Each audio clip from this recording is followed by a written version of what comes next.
minha esposa brilhantemente, né, já falou quase tudo que é necessário. E eu queria deixar alguns textos com vocês, alguns fundamentos que são importantes para que a gente, né, tenha tudo isso que já foi falado aqui como uma lei. Não é, né, um conselho, não é uma opinião, não é uma ideia, é uma lei. Diga comigo, é uma lei. É uma lei. Amém? Se tiver gente aí fora, queria pedir para o diaconato não deixar ninguém aí fora, mandar todo mundo para dentro. Comendo, sem comida, botar todo mundo para dentro. É uma lei.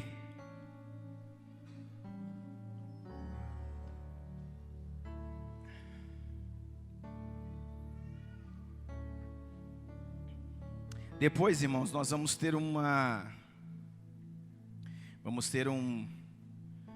bate-papo aqui, né? Nós estamos numa hora boa, está cedo ainda, e nós vamos ter um bate-papo aqui. Seria interessante que você ficasse, participasse, né? Nós vamos convidar pastores a tomar assento aqui conosco, né? Pastor Bruno, pastora Michele, pastor Marcos, pastora Cláudia, e nós vamos ter essa abertura aí para que a gente possa conversar um pouco. Como eu falei, fizemos isso ontem com os jovens e foi muito legal, foi bem bacana.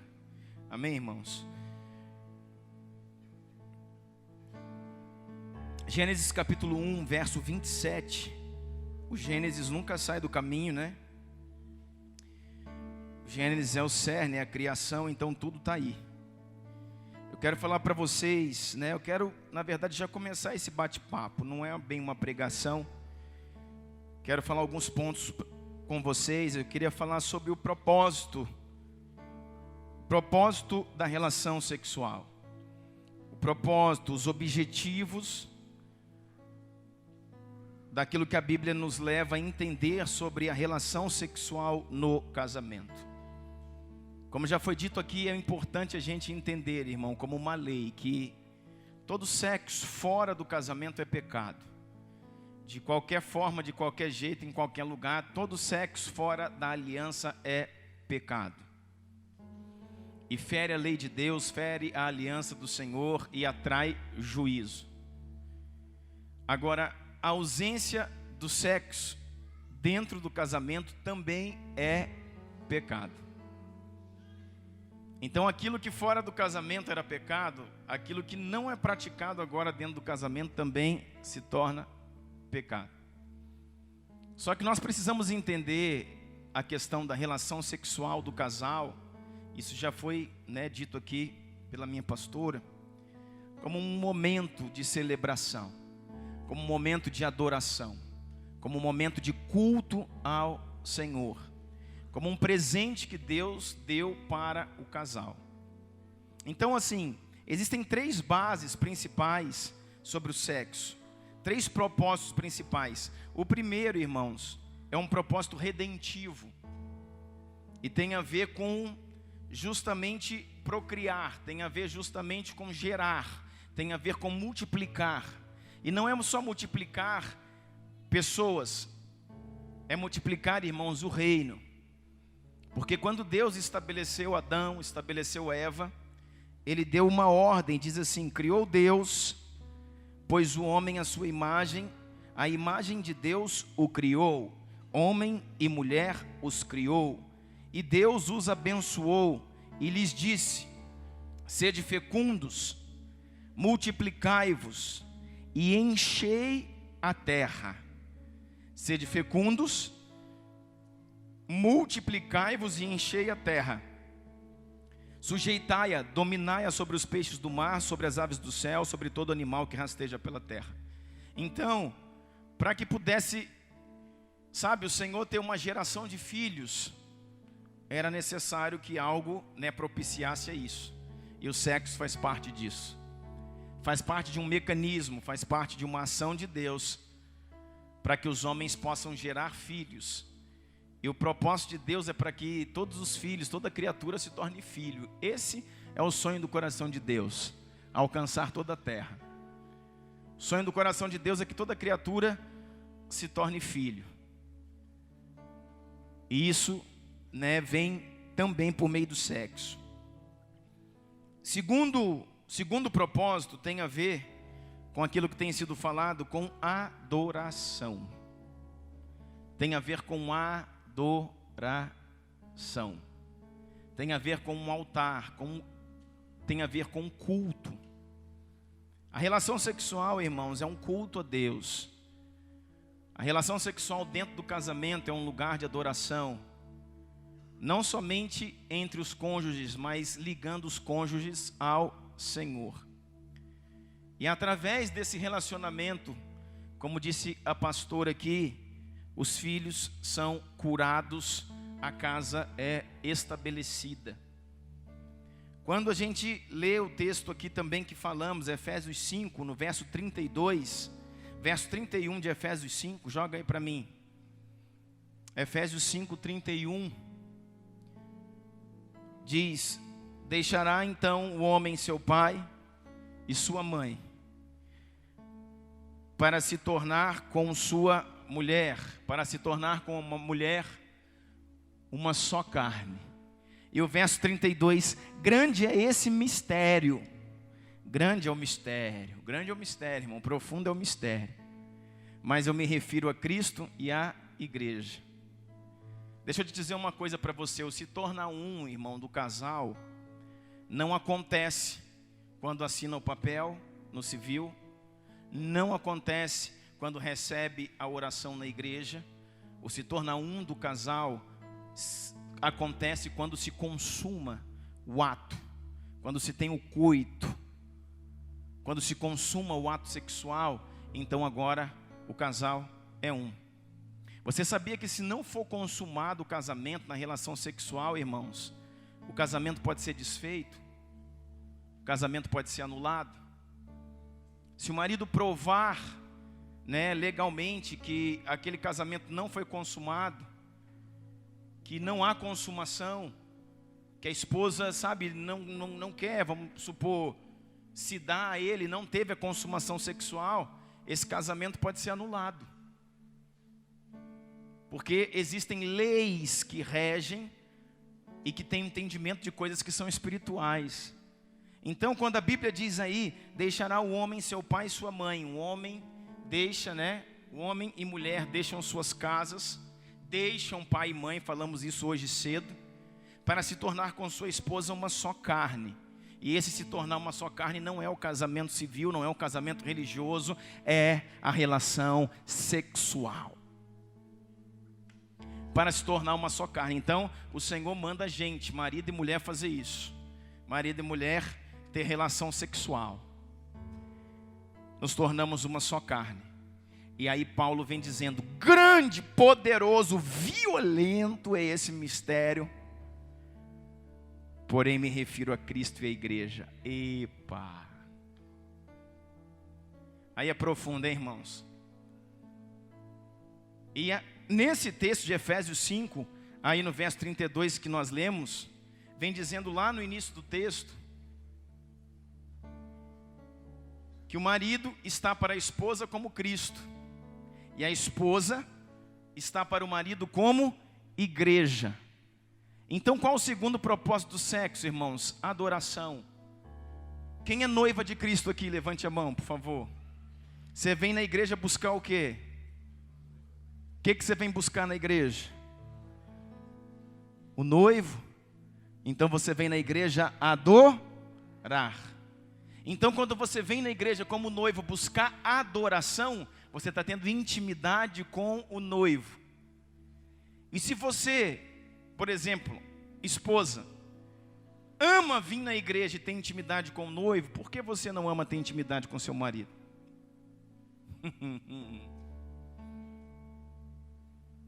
Ah, pastor, é diferente. Não é diferente, irmãos, é igual. Leia o texto de Efésios. Eu vou até ler para você. Nós já lemos aqui, mas é legal a gente ler de novo. Efésios 5 diz assim, Efésios 5, 22.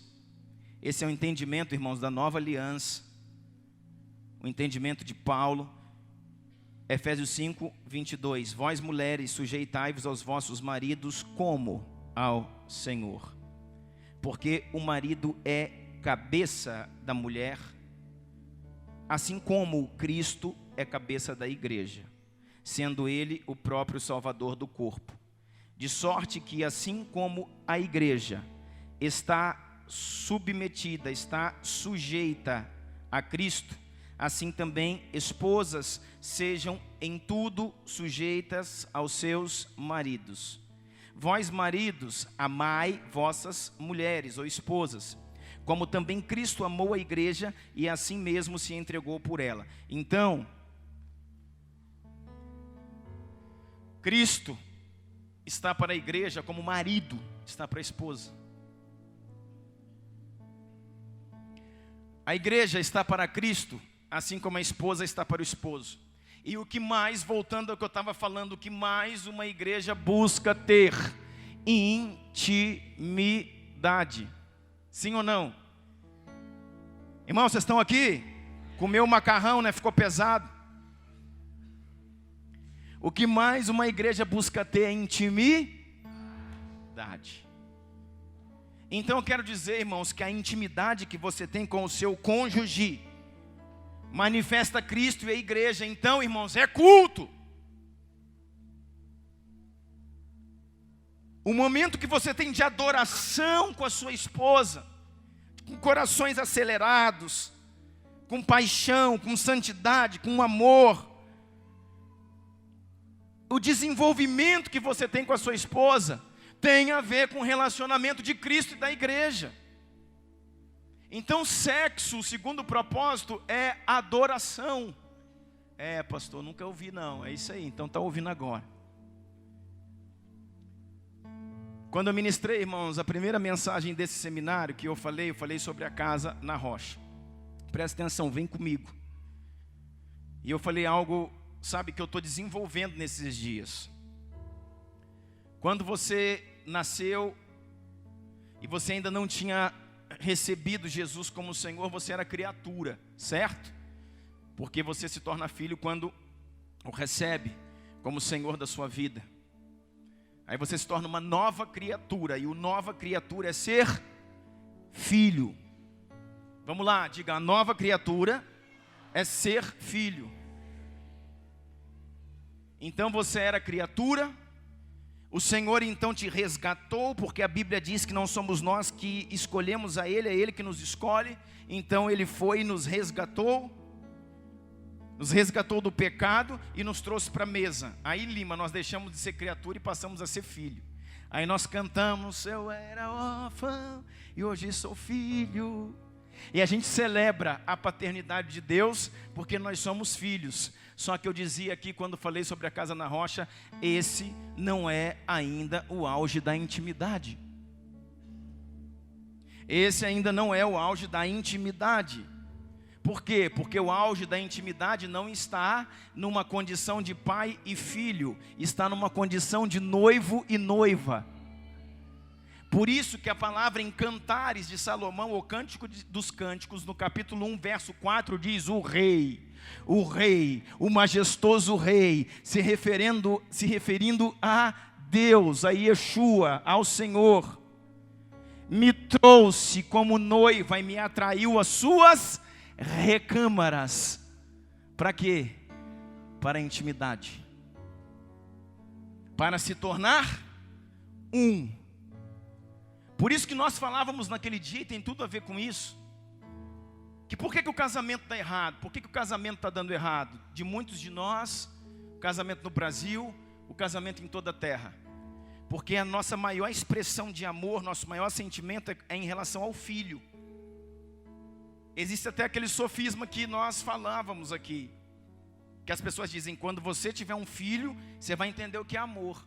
Quando você tiver um filho, Michael, você vai entender o que é amor, o que é o amor de Deus. E a gente todo mundo que é pai aqui já passou por isso. Eu, quando eu olho para minha Helene e para o meu Heitor, o coração chega a doer. Aí você fala, isso é amor. Só que isso, irmãos, é engano. Porque, Michael, você não vai saber o que é o amor de Deus quando você tiver um filho. Você vai saber o que é o amor de Deus quando você tiver uma esposa. Porque a Bíblia não diz que você vai se tornar um com o seu filho. Fala que você vai se tornar um com a sua esposa. A Bíblia diz que não é os ossos do seu filho que são um contigo. Não é a carne do seu filho que é um contigo, é a carne da sua esposa. Então o que mais reflete Cristo,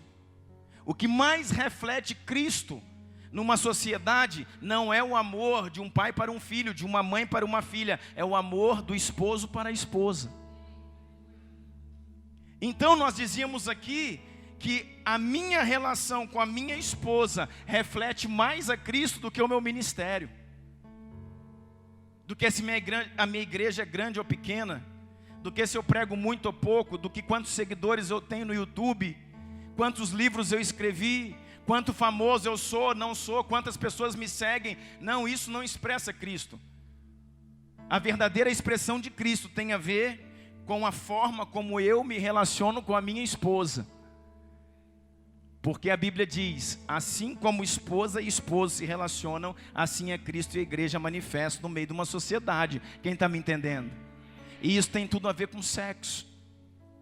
Porque sexo é adoração. E nós como noiva viemos buscar o que aqui? Adoração, irmão. Então não tem como um casal que não está se relacionando sexualmente, vamos para a prática, falar que está tudo bem com Deus. É mentira. É a mesma coisa que você encontra a pessoa fora da igreja. Tem 3, 4, 5 meses que ela não veio. Cara, você sumiu, como é que você está? Tudo bem, pastor, bom demais, bênção demais. Você está tão sumido, não te vejo mais, não apareceu mais na igreja. Você está indo em outro lugar, congregando numa outra denominação, está firme na fé. Não, pastor, estou só em casa, mas está tudo bem. Está tudo bem. Está tudo bem.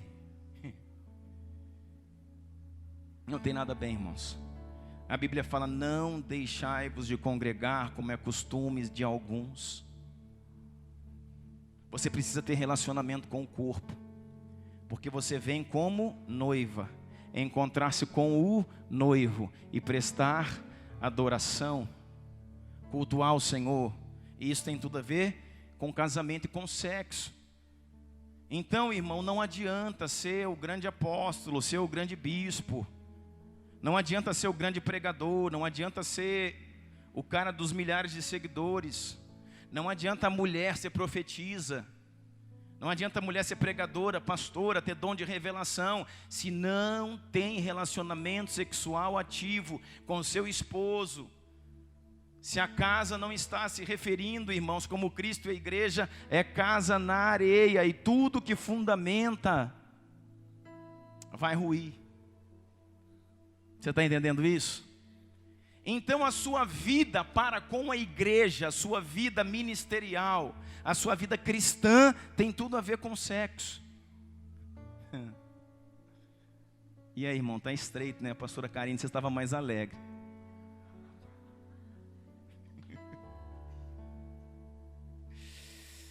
Tem tudo a ver com sexo.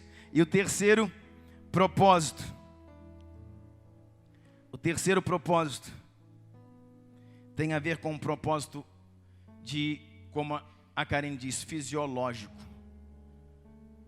Se você for estudar na questão da fisiologia, a dinâmica, a fisiologia do sexo, a fisiologia dos orgasmos, vocês vão ver a série de hormônios que se interagem, e você vai ver, irmãos, que para um homem casado, a necessidade de estar na ação sexual é diferente de para um homem solteiro.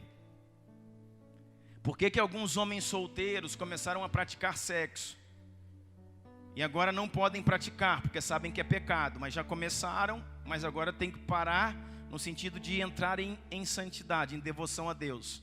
Mas estão desesperados, porque estão desesperados, aí param de ter relação sexual com a namorada, com a fulaninha, com a ciclaninha, mas aí vai para masturbação, e não resolve nada, e piora mais ainda. Por quê? Porque ele se masturba com maior, vamos dizer, em maior quantidade do que ele fazia relação sexual. Aí ele se torna mais viciado. É vício mesmo. Por quê, irmãos? Porque o principal hormônio do orgasmo é dopamina, que é a mesma liberação do uso da nicotina do cigarro, do uso da maconha, do uso da cocaína. Quando você usa cocaína, há liberação de dopamina. Aí você usa cocaína e fica viciado. Aí você fala, ei, pastor, enrolou a gente. Por quê? Porque vicia isso aí. As concentrações, irmãos, são muito menores. Uma cocaína vai elevar o nível de dopamina lá não sei aonde. Mata. Nicotina um pouco menos. Mas a relação sexual, há no ciclo hormonal a dopamina, que de alguma forma vai causar o quê? Uma conexão sistêmica de te empurrar para aquilo ali, de, entre aspas, dependência. E por que Deus fez assim, irmãos? Porque sexo é uma coisa... eu não estou falando de vício não, irmãos, porque compulsão sexual também é pecado, até dentro do casamento. Tudo tem moderação. Aquele bonitão aí que quer sexo, de manhã, de tarde, de noite, de madrugada, dia assim, outro dia também, feriado, domingo, vai orar, irmão.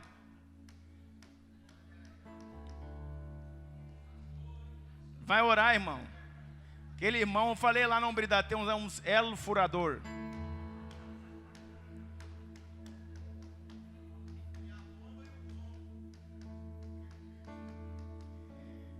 Você precisa, irmão, se converter. Porque ainda que a esposa seja sua esposa, seja sua mulher, ela não está ali por conta disso não, irmão. Então não é dia sim, outro dia também, dia sim, dia não, de manhã, de tarde, de noite, de madrugada. Compulsão sexual, então você está numa perversão, e perversão é pecado, então você precisa de libertação. Ok? Mas a ausência do sexo, aí nós já falamos com as mocitas, também é pecado. E por isso então, que no ciclo hormonal existe algo que te atrai, existe algo que te traz para perto, existe algo que não tem a ver só com o espiritual, tem a ver com o físico, com o biológico, tem a ver com dependência, tem a ver com equilíbrio. Por isso que o homem e também a mulher que são casados, já têm relação sexual ativa e começam a se privar, entram em desequilíbrio fisiológico. Não é emocional, só mental, é fisiológico. Quem está entendendo o que eu estou dizendo? Entra em desequilíbrio fisiológico. Por isso que eu falo para minha rainha, eu falei, como é que vai ser? Estou desequilibrado.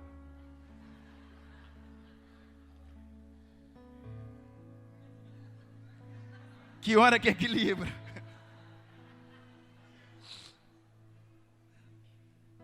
Isso é tão importante, irmãos. A atenção que nós devemos dar a isso. Falando de partes práticas, como a Karine falou, as coisas vão acontecendo. Na primeira palavra dela, ela falou sobre, né, as estações, a primavera, tudo lindo e tal, né? Falou do verão, tudo quente, bonitão, está funcionando e tal. E falou dos invernos.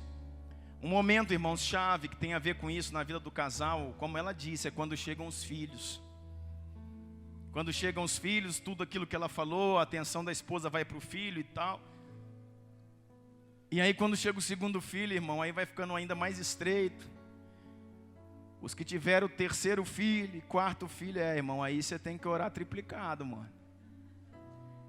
Irmão, porque os meninos aceleram. E sabe de uma coisa? Não sei se na sua casa é diferente. Na minha, é 1h da manhã e a Heleninha está acelerando, pula para cá, roda para lá e chuta a porta. E um pouquinho que eu fecho a porta lá para ficar com a rainha, ela pá, chuta a porta. Abre aqui, abre aqui, abre aqui. E a gente está esperando, sabe, os meninos dormir para ter o avivamento. Para a gente poder orar junto, né? E ter um avivamento. Irmão, e os abençoados da 1h30 da manhã estão lá acelerando. E quando vão dormir, irmão, só estão os bagaços. Né? Nós já estamos até... E todo dia é assim. Aí, como eu falei, né, irmão? Como eu não sou bobo nem nada, eu driblei o sistema. A Karine já contou para as meninas, eu driblei o sistema. Eu falei, ó, de noite tá dando não vai rolar não. O negócio é o seguinte, eu trabalho até tal hora, geralmente eu vou para academia na hora do almoço. Vou para academia de 11 horas, meio-dia e meio. Quando for meio-dia e meio eu chego em casa. E você vai fazer o que você tem que fazer 1 hora, você aqui para nós fazer um avivamento. E aí depois do avivamento eu volto para o consultório, você vai fazer, sei lá, unha, cabelo, fazer compra, fazer o que tiver que fazer. Mas esse horário de 1h30, sou eu. Ah, pastor, mas assim combinado, é assim combinado, irmão, bom pra caramba. Melhor do que combinar nada e ficar no osso.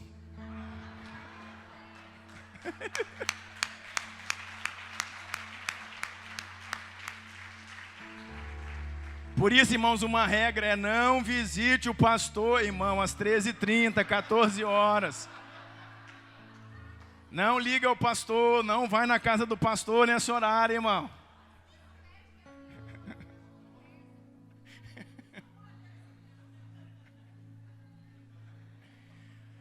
Irmãos, relação sexual tem que ter tempo de qualidade.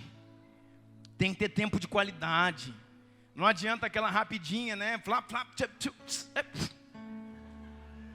Irmão, isso não funciona. Até porque para os homens, como foi falado, eu detesto essa associação, né? Essa comparação que o homem é micro-ondas e mulher é fogão de lenha, mulher é churrasqueira, macho. Mas tem que ter tempo de qualidade. Porque senão, irmão, você que é micro-ondas, acelera e pá, mas aí você atira e morre. E a mulher, irmão, fica lá. Isso é muito sério. E essa questão, qual que é o problema da mulher? Problema não, né? A vantagem da mulher, que como diz aqui, é fogão de lenha, churrasqueira, né? Demora para acender. Mas depois que acende, irmão, assa a carne a noite toda.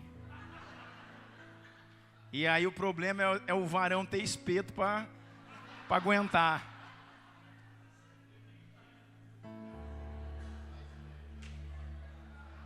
Agora vocês alegraram, né? Agora vocês ficaram felizes, né? Aí o problema é o varão ter espeto para aguentar a brasa.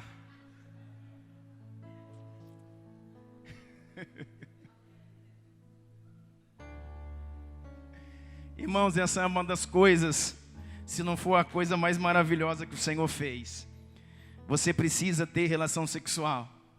E estava falando aqui sobre a questão fisiológica. Existe uma desarmonia sistêmica no homem e também na mulher.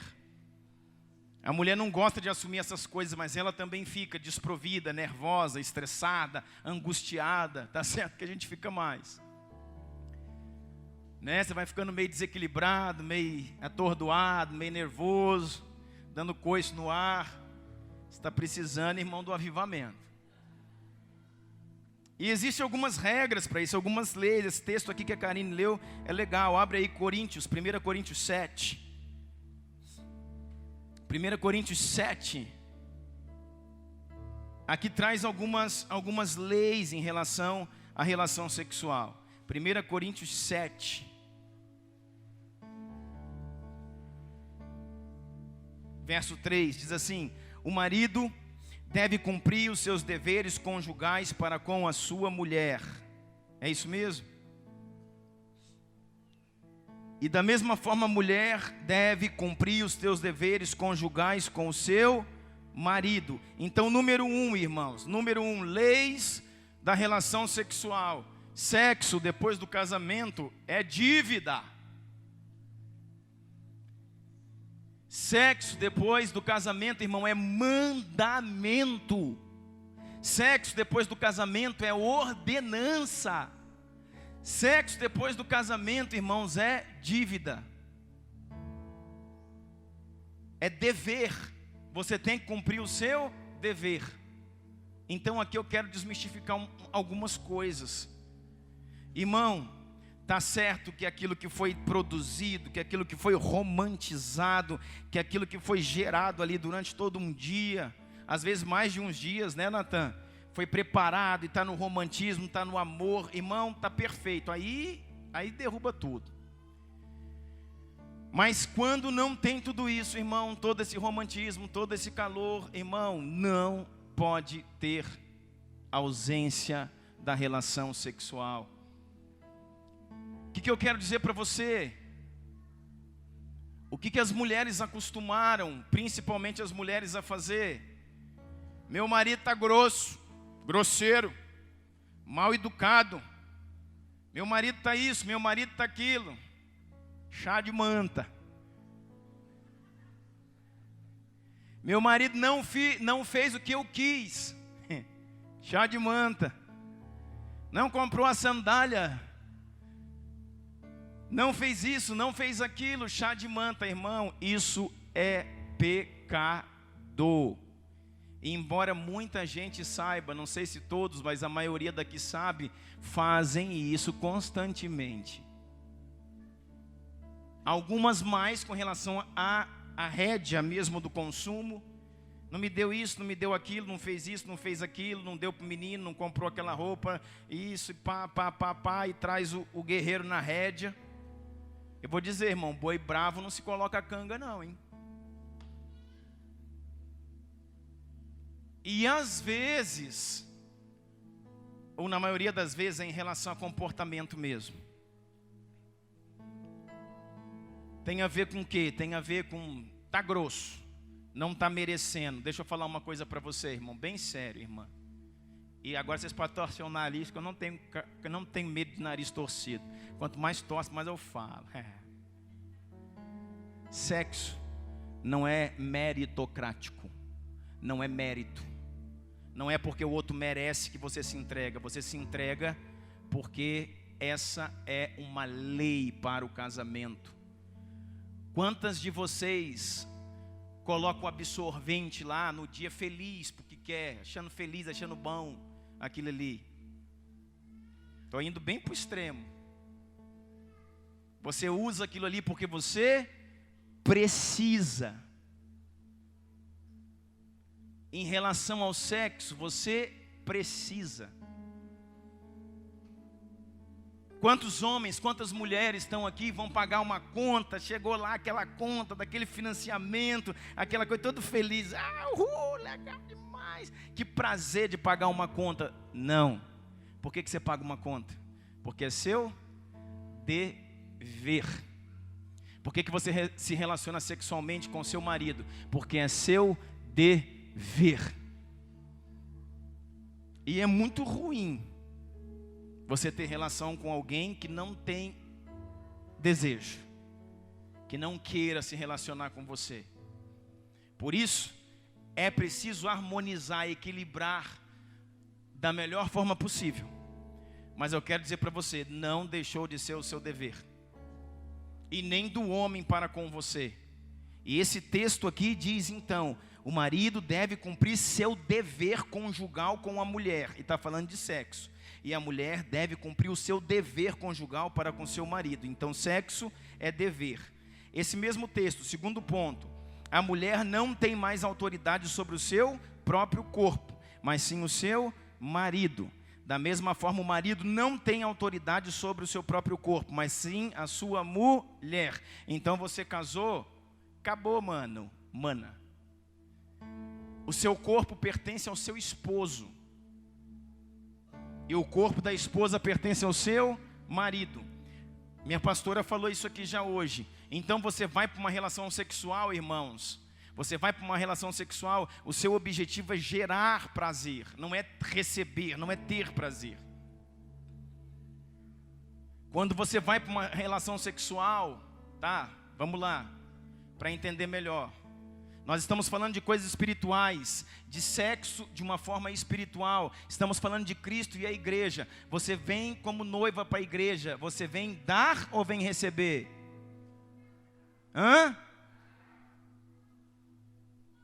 Então toda forma de adoração está no dar. Então o homem tem que ir para o sexo para dar, e a mulher tem que ir para o sexo para dar. Para dar o coração, para dar o seu melhor, para dar o seu tempo, para dar prazer para o outro. Então, homem bonitão, você já foi, já organizou, funcionou. Você não pode, irmão, ir dormir e virar as costas sem que a sua mulher esteja coberta pelo prazer que lhe é devido. Quantos estão entendendo o que eu estou dizendo? Existe um estudo, irmãos, norte-americano, que 73% das mulheres casadas não têm orgasmo no casamento. 73%. 73%. Porque isso tem muito a ver com aquilo que a Karine falou. Que bênção que ela me antecedeu. Porque no funcionamento, irmãos, na fisiologia do sexo, o clitóris, que é um órgão, né, do tamanho de um caroço de feijão, que está lá em cima, né, do complexo, ali da vulva, que não é vagina, é vulva, todo aquele complexo, pequenos e grandes lábios, lá em cima. Aquele órgão, que também não é só aquele ponto, é um órgão que influi, né, para dentro. Aquele órgão ali está muito longe do canal vaginal que está lá embaixo. Agora você pergunta por que Deus fez assim.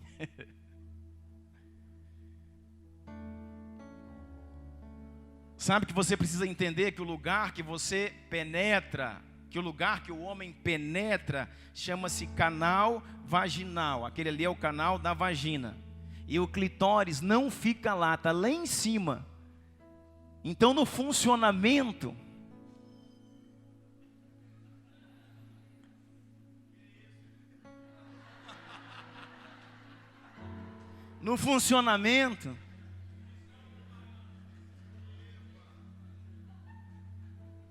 o pênis masculino, irmãos, não toca o clitóris. E o auge do orgasmo feminino está no clitóris.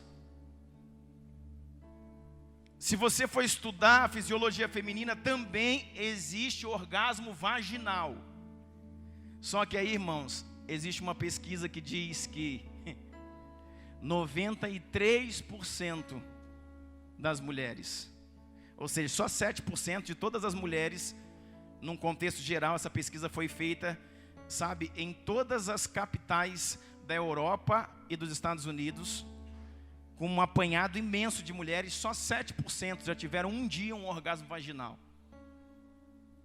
Então, mulher pode ter um orgasmo vaginal, mas 93% delas têm orgasmo clitoriano. E nós falamos disso na hombridade. Como é que uma mulher vai ter um orgasmo vaginal, irmão? Aí você tem que trabalhar, querido. Amadurecer o sexo, desenvolver a relação, conhecer o corpo da sua mulher, conhecer as formas, conhecer os dias, conhecer os horários, conhecer as posições. Você vai conseguir, irmão, vai firme. Mas eu falei, vai firme, irmão, firme.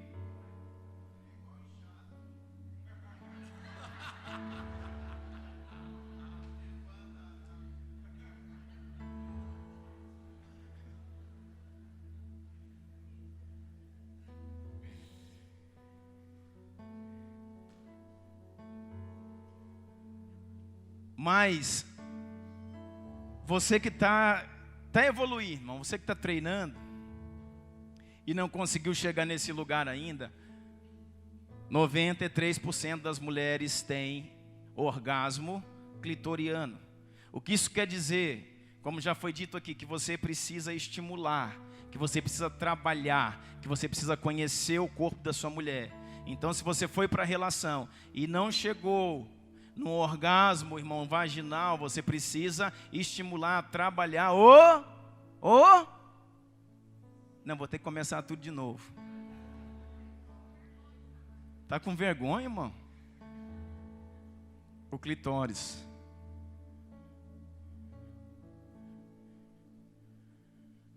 Por quê?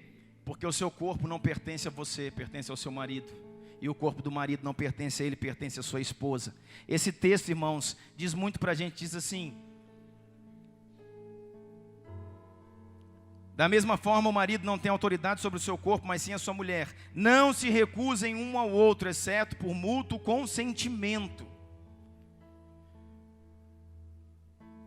A igreja recusa a adorar Jesus? A igreja recusa a adorar o noivo? Eu quero dizer para você também, irmãos, a noiva não pode se recusar ao noivo. A esposa não pode se recusar ao marido, e o marido não pode se recusar à esposa. E diz mais o texto: exceto por mútuo consentimento. O consentimento deve ser dos dois, durante pouco tempo, para que se dediquem à oração, e depois unam-se de novo, para que Satanás não os tente por incontinência. O que isso quer dizer? Mais um ponto da relação sexual. Ela precisa ser, irmãos, constante. A relação sexual precisa ser permanente, precisa ser regular. Para quê? Para que o seu cônjuge não seja tentado por incontinência. Tanto a mulher quanto o homem. Quero dizer para você, mulher que se nega ao marido, você está empurrando o seu esposo para o olho do furacão. Marido que se nega à esposa, você está empurrando a sua esposa para o olho do furacão. Quem está entendendo o que eu estou dizendo? Existem casamentos, irmãos, que você vai trabalhar a crise conjugal e senta com um casal e eles estão há 3 meses, há 4 meses sem relação. A mulher querendo punir o marido é fria. Sabe o que vai acontecer? Seu marido vai cair, seu marido vai pecar, e a culpa não vai ser só dele, é de vocês. Porque a mulher tem a responsabilidade por não cobrir o seu esposo, o seu cônjuge, o seu marido, e da mesma forma o marido com a esposa.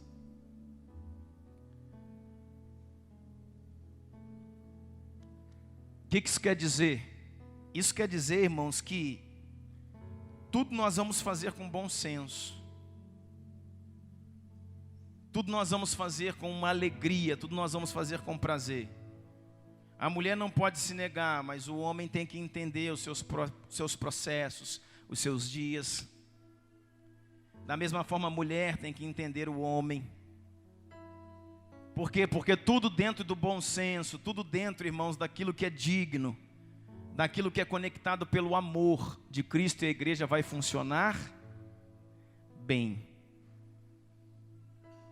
Mas eu estou botando aqui leis espirituais para que você entenda. Leis espirituais para que você entenda. Existe algo que fala e a gente passa nos lugares, o povo fala assim: pastor, então existe um princípio. Eu fui ler sobre isso, não é na verdade uma lei, mas é um costume dos hebreus, um costume dos judeus, que eles não passam mais de 3 dias sem ter relação sexual. Não passam mais de 3 dias sem ter uma relação sexual. Isso é um costume do nosso povo, do povo hebreu. Quando eu passo num lugar e falo isso, acaba o culto, o povo fala: então vamos montar uma igreja messiânica, pastor. Vamos montar uma igreja messiânica para a gente entrar na prática desse povo. O que eu acho interessante, irmãos, é que a gente vê que Deus estabeleceu a relação como um presente, mas que na vida de muitos de nós se tornou fardo. Na vida de muitos de nós se tornou peso. E não há celebração de tudo isso. E não há, sabe, a questão do relacionamento sexual como a Bíblia fala, do homem entendendo a mulher como parte mais fraca, com honra, com entendimento. 1 de Pedro 3,7 diz assim: maridos, vós igualmente vivei a vida comum do lar, com discernimento, e tendo consideração para com a vossa mulher, como parte mais frágil. Tratai-a com dignidade, porque sois juntamente herdeiros da mesma graça devida, para que não se interrompam as vossas orações. Maridos, vós igualmente vivei a vida comum do lar com discernimento, com sabedoria. Você precisa viver a vida comum do lar, você precisa até coabitar, ou seja, estar com sua mulher com sabedoria. Administrar os momentos, os tempos. Mas o que precisa ficar aqui, irmãos, o que eu quero deixar aqui, fazer esse fechamento, são de princípios. Aí, para falar de princípio, nós temos que quebrar um pouco o romance. Porque eu não venho para a igreja quando estou com vontade de vir. Tem crente que aprendeu a viver assim.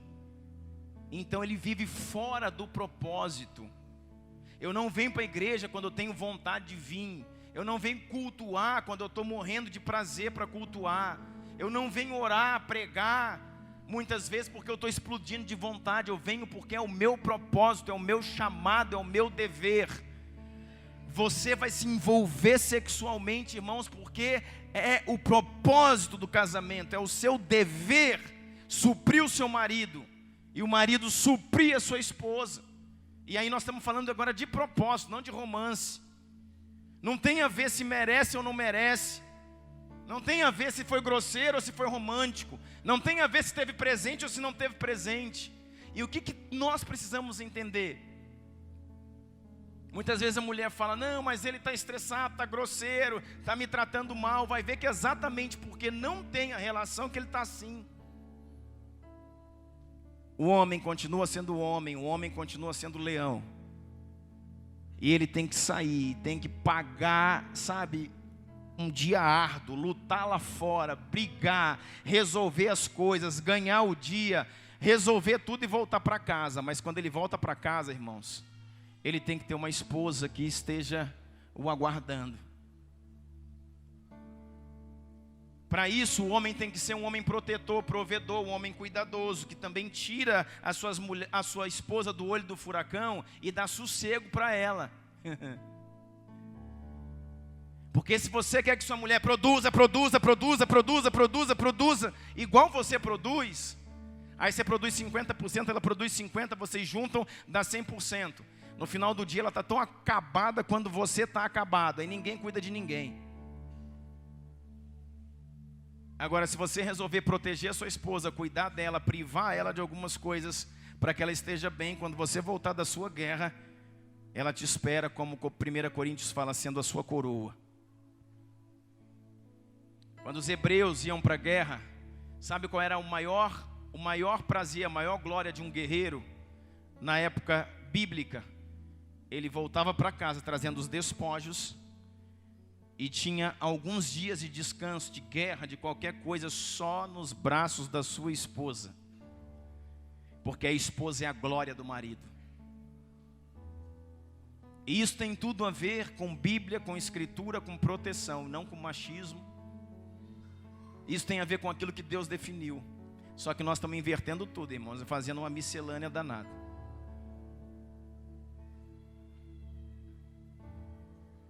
Agora nós vamos para o outro ponto, porque o homem não protege, não cuida, não provê, não toma frente. Aí a mulher vai e tem que suprir esse lugar da ausência do homem. Aí ela está cansada, estressada, sobrecarregada, amargurada. E o homem quer chegar em casa e ter uma Ferrari acelerando. Então a gente tem que rever ponto a ponto e entender como é que nós vamos fazer. Amém? Vocês estão silenciosos, pensando. Eu quero terminar isso aqui com você para a gente poder trocar umas ideias. Quero ler um texto. Abre aí comigo Cantares. Cantares, capítulo 7. Diz o texto assim: como são lindos, Cantares 7:1, como são lindos os seus pés, calçados como sandálias, ó filha do príncipe. As curvas das suas coxas são como joias, obra das mãos de um artífice. No original essa palavra é meneios, que na verdade não é coxa. A palavra meneios se refere a quadris. As curvas dos seus quadris. Você sabe, né, irmão, o que é quadril? As curvas dos seus quadris são, obra da mão do artífice. É a própria égua do faraó. Seu umbigo é uma taça redonda onde nunca falta vinho. Sua cintura é um monte de trigo cercado de lírios. Seus seios são como os 2 filhotes da corça, gêmeos de uma gazela. Como você é linda. O cara é violento, hein, irmão? O que eu estou querendo mostrar isso aqui para a gente terminar, irmão? Isso aqui é um homem escrevendo, não é um projeto híbrido, como a gente tem por aí hoje. Isso aqui é um homem escrevendo. E tem mulher que quer um homem tão romântico, mas tão romântico, que vira híbrido. Eu vou dizer para você, irmão. O homem precisa ser cuidadoso, ser romântico, mas não pode deixar de ser homem.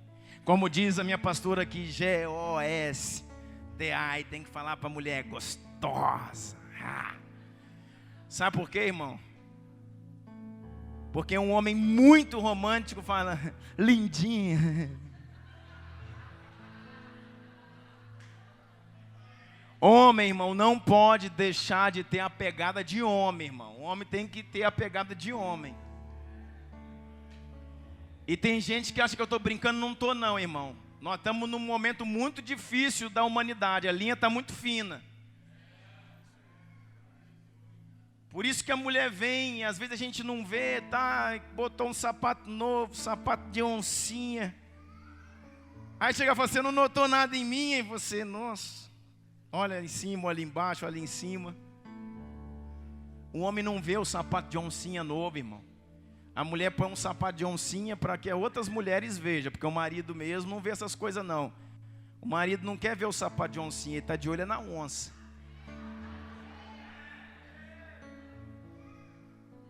Querendo acelerar é a onça. Agora quando o cara vem lá, nossa que lindo, sapatinho de oncinha.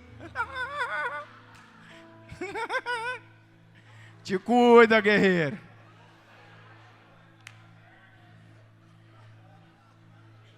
Não tem um de tigrinho para mim não.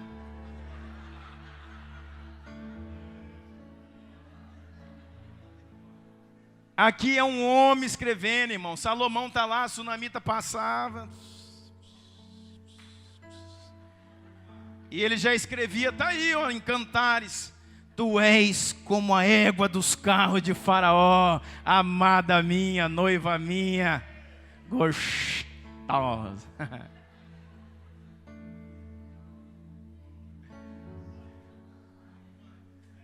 Tem que acelerar, irmão, tem que dar a pegada. Tem que passar perto, dar uma pegada, dar uma cheirada no cangote. Falei, aí, vão equilibrar ou não vão? E olha que o cara me escreve aqui, esse cara, fiquei. Seus seios são como filhotes da corça, gêmeos de uma gazela. Como você é linda, como você me agrada, ó amor, com as suas delícias. Seu porte é como de uma palmeira.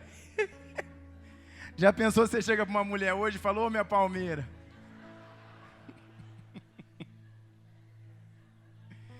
Era bruta, hein? Seu porte é como o da palmeira, e seus seios como os seus cachos. E eu disse, subirei a palmeira, e me apossarei dos seus frutos. Sejam os seus seios como cachos da videira, o aroma da sua respiração como das maçãs. O que eu quero terminar esse momento com você, irmão, falando, você precisa, querido, aproveitar o que o Senhor te deu. Você precisa conhecer o corpo da sua mulher. A mulher precisa conhecer o corpo do seu marido. Vou falar uma coisa séria para vocês, irmãos. Tem gente que só faz sexo, só faz relação sexual no escuro. Porque o marido não pode ver a mulher, não faça isso. Se o desejo do seu marido é olhar para você, deixe que ele te olhe. Deixe ele conhecer, né, os filhos da gazela. Deixa ele subir na palmeira, irmã. Deixa ele colocar o vinho aqui na taça. Deixa ele chupar a uva aqui, minha irmã. Resolve o problema. E estou falando de coisa séria. Porque o varão está cheio de coisa lá e fica cheio de coisa na cabeça, pensando isso, pensando aquilo. E aí, irmãos, vai procurar coisa onde não deve, chifre em cabeça de macaco. Então, irmão, vigia, irmã, vigia, irmão. Festeje, celebre o sexo, celebre o casamento, celebre a sua esposa. Tenha tempo de qualidade, manda os meninos para a escola, irmão. Sabe, organiza o horário certinho para ter tempo de qualidade, né? Surfa nas ondas da esposa. Deixa a esposa conhecer o seu corpo, deixa a esposa tocar você. Às vezes aquilo que você tem mais desejo, tem super vergonha. Irmãos, marido e mulher não pode ter vergonha. A Bíblia fala que foi feito Adão e foi feito Eva, isso está lá em Gênesis também. E eles estavam nus e não se envergonhavam. Sabe o que isso quer dizer? Que o casamento na plenitude de Deus é um lugar onde noivo e noiva, homem e mulher, estão desnudos e não se envergonham. Não tem vergonha, onde eles se descobrem um por outro, irmãos, não só na sua nudez física, mas na nudez das suas emoções, na nudez dos seus sentimentos. Na meu relacionamento sexual com a minha esposa é o momento que a gente mais conversa, que começa ali, fala das coisas nossas, e precisa, sabe, de ter esse amadurecimento. Tem coisa que alguém vai perguntar aqui, já vou até responder para você. Sexo oral é pecado, pastor? O que você acha? Quem acha que é, levanta a mão. Quem acha que não é, levanta a mão.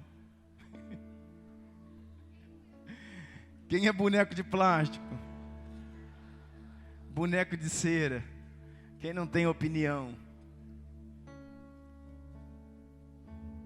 Por esse texto aqui que você está vendo, irmão, Salomão está explorando o corpo da sunamita, está falando que os seus seios é como cacho de uva. Uva serve para quê, irmão?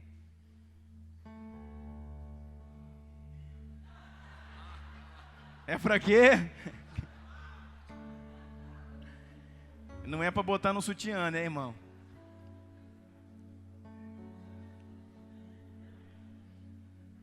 Não tem nada na Bíblia, irmãos, que condene o sexo oral. Não tem nada na Bíblia que condene o sexo oral. Não tem nenhum versículo também que, né, te ordene a fazer sexo oral. Tem alguma base, como esse texto, em outras bases, que te abre um leque para o entendimento que pode ser feito.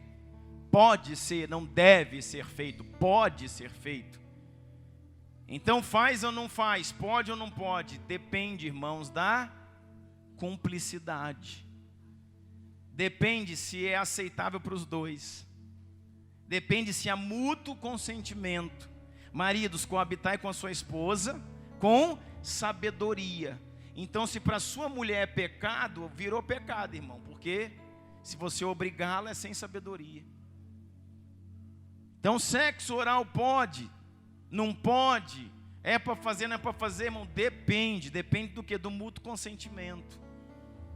Mas a Bíblia não condena, não coloca como prática de pecado. Não tem algo também que te diz que é seu dever.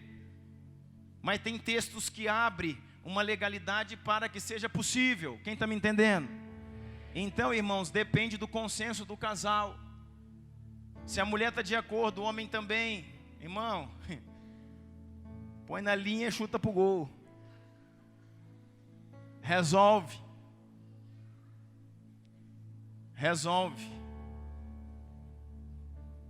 Amém, meu irmão?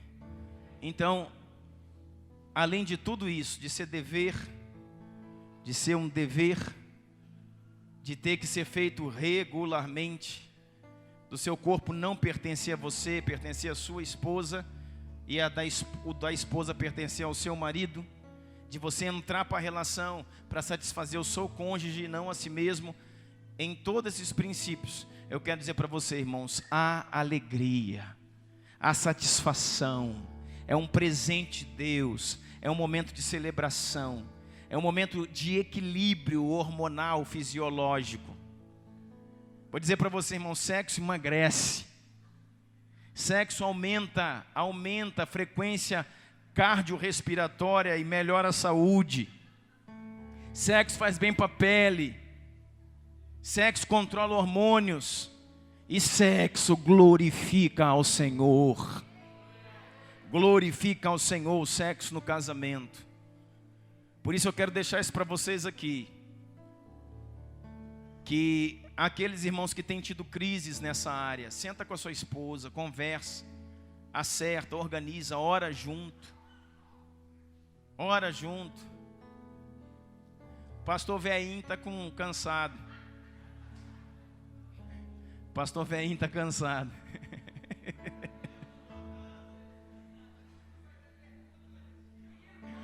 Pastor, o mito está cansado, irmão. Diz que é mito e cansa. É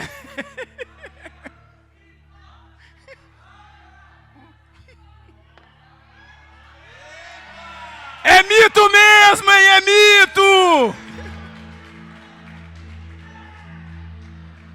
Se é mito ou se é fake news, nós só vamos saber.